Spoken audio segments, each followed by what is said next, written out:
कि धनवानों की ओर धन और चला जाता है, धनी व्यक्ति और धनवान होता है, और गरीब जो है वही बढ़ता है ज्यादा। गरीबी है तो गरीबी बढ़ेगी, और धन है तो सत्य है तो सत्य बढ़ेगा, सेवा है तो सेवा, दुष्टता है तो, इसलिए दुष्ट और दुष्ट होता चलता है। 2019 में कम दुष्ट था, 2025 में वही दुष्ट ज्यादा दुष्ट है। बोलो हाँ। नहीं कहते पहले कम पीते थे अब ज्यादा पीने लग गए, मतलब पहले कम दुष्ट थे अब ज्यादा दुष्ट हो गए, क्योंकि दुष्ट है ना तो उसकी दुष्टता बढ़ेगी। भाई राजा ने लीद दी, क्या दिया? राजा ने लीद दी तो उसकी लीद बढ़ी। अब तुम शराब पी रहे हो, पिला रहे हो, तो तुम्हारा नशा बढ़ेगा। तुम्हारा जो देता है व्यक्ति वही तो पाता है। इसलिए बुरे आदमी के अंदर, किसी के अंदर एक बुराई आई तो अपने आप 4 बुराइयां उसके पास आ जाती, क्योंकि जहां गंदगी होती है वहां मक्खी को निमंत्रण नहीं देना पड़ता। हाँ मक्खी बहन, यहां गंदगी है, जरा आओ। गंदगी है तो मक्खी बोलो अपने आप आती। कि आप लोग निमंत्रण देते हो, हल्दी चावल आ जा। गंदगी में मक्खी अपने आप वो सूंघती है ना, उसकी इंद्री है घ्राण इंद्री, सूंघ के आ जाती है। ऐसे ही है, आपके अंदर एक अच्छाई होगी तो सृष्टि में, इस ब्रह्मांड में जितनी अच्छाइयां हैं वो आपकी ओर खींची चली आएंगी। इसलिए अच्छा व्यक्ति और अच्छा होता जाता है, और यदि आपके अंदर बुराई आई तो और संभावना है कि आप और बुरे होंगे। सही है? इसलिए दुष्ट और दुष्ट होता चलता है। इसलिए कहता हूं अपने अंदर बुराई ना आने दो, आप अपने अंदर कमजोरी ना आने दो बुराइयों की। लड़ो, समाप्त करो इन बुराइयों को, और गरीबी से लड़ो और खत्म कर दो गरीबी को। मेहनत करो। गरीबी कहां नहीं है बताओ, और गरीबी कहां है बताओ। गरीबी कहां है और कहां नहीं है, चलो बताओ। आप बताओ भैया, गरीबी कहां है? अकर्मण्यता, सही कहा। गरीबी कहां है? जहां व्यक्ति कुछ नहीं करना चाहता, बैठे बैठे सब उसको चाहिए, करेगा कुछ नहीं पर चाहिए सब, वहां गरीबी जरूर रहेगी। और वहां केवल गरीबी नहीं रहेगी, वहां क्रोध भी रहेगा, वहां झगड़ा भी रहेगा। जो व्यक्ति कुछ नहीं करता और चाहता सब है, उस घर में गरीबी भी होगी, लड़ाई झगड़े भी होंगे, उस घर में अशांति होगी। क्योंकि एक बुराई है ना तो सारी बुराइयां उसी तरफ आएंगी। गरीबी वहां है जहां व्यक्ति मेहनत नहीं करना चाहता, लेकिन जो व्यक्ति मजदूरी कर रहा है, मेहनत कर रहा है, अरे रिक्शा चलाने वाला भी यदि मेहनत कर रहा है तो वो गरीबी को हरा देता है और वो जीत जाता है। चाहो तो गरीबी को आप हरा सकते हो। बोलो हाँ। कितने लोग थे जो बहुत गरीब थे पर मेहनत की, बहुत सफल हो गए। अमीरी गरीबी किसी के बाप की बपौती नहीं है। चलो, लक्ष्मी जी किसके पांव दबाती हैं? जोर से, जोर से। क्यों? सुनो, लक्ष्मी जी पांव इसलिए दबाती हैं क्योंकि भगवान नारायण सबसे ज्यादा काम करते हैं। क्या करते हैं? क्या करते हैं?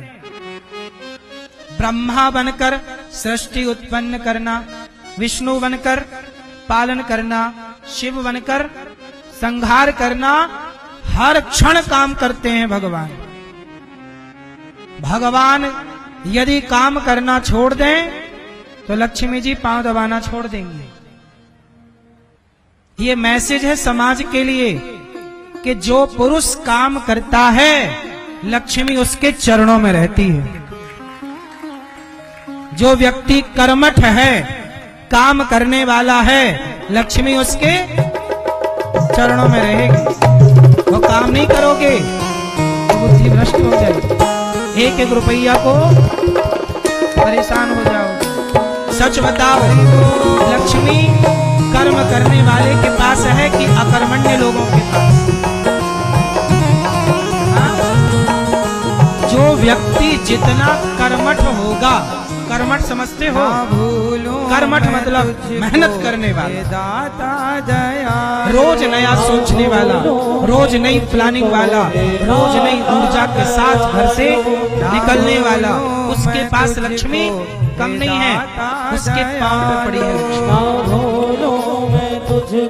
वो व्यक्ति लाख, 2 लाख, 10 लाख, 50 लाख को महंगा नहीं है, मेहनती है। तुम परेशान हो 1,000 रुपए के लिए, तुम्हारे पास अच्छी प्लानिंग नहीं, अच्छी सोच नहीं। ईश्वर ने ताकत सबको एक सी दे रखी। समय भी परमात्मा ने 24 घंटे आपको दिए तो 24 घंटे मुझे दिए। अडानी अंबानी के पास भी 24 घंटे हैं, उनके शरीर में भी उतना ही खून जितना आपके हमारे शरीर के।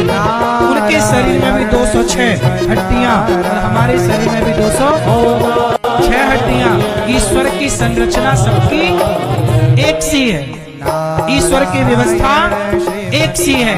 अब जिसने जितनी मेहनत, कहते हैं ना, जिन खोदा तिन पाइया, जिसने जितना खोदा, जिसने जितना मेहनत किया उसने उतना पाया। कम मेहनत किया, तुम्हारे खाते पे आंसू आए, रो रहे, हे भगवान तुमने हमें कुछ नहीं दिया, कुछ नहीं करो धरोगे कुछ नहीं, रोते रहो सारी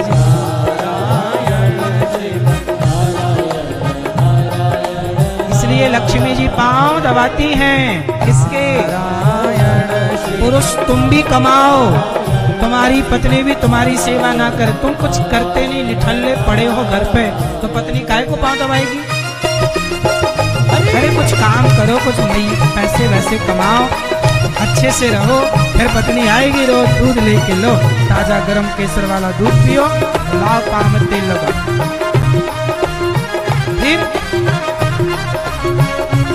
अब तुम अपनी पत्नी को साड़ी तक तो दिलाते नहीं, भैया रानी वानी हार बनवाओ, सोना महंगा होता चला जा रहा है। पत्नी को बढ़िया दो सोने वाने का हार इस दिवाली, दिए कि नहीं? को ये आंखें फिर दबाओ पांव मस्त। दीपावली में हार ले लो, साल भर पांव दबाओ, चार्ज हो जाओ 1 साल के लिए। अगले साल फिर लो हार, फिर साल भर के लिए। और जिस साल ना मिले तो बम, इस साल पानी देंगे। सावन के जैसे ये इस साल पांव दबाना बम। सही है।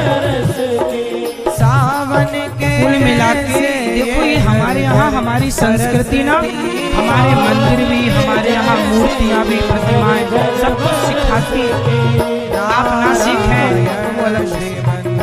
हमारे यहाँ बिना साइंटिफिक कुछ नहीं, हर चीज के पीछे एक कारण है, गहरा विज्ञान है, उसे ना समझने के कारण हम लोगों का नुकसान है। इसलिए लक्ष्मी नारायण के पांव क्यों दबाती हैं? कारण आइए, नारायण सदा लक्ष्मी के साथ क्यों रहते हैं? कारण भगवान नारायण की सैया शेष क्यों है? शेष नाग कारण। भगवान नारायण किस पर लेटते हैं? किस पर? शेष नाग। क्यों? पीली में उत्तर दो। भगवान नारायण शेष नाग, सबका वाहन अलग अलग।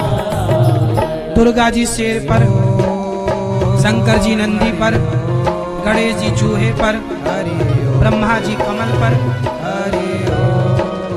सबके अपने अपने अलग अलग वाहन है, अलग अलग सिस्टम है। पर भगवान नारायण किस पर लेटे हैं? शंकर जी ने सांप को कहाँ लटकाया है? क्यों?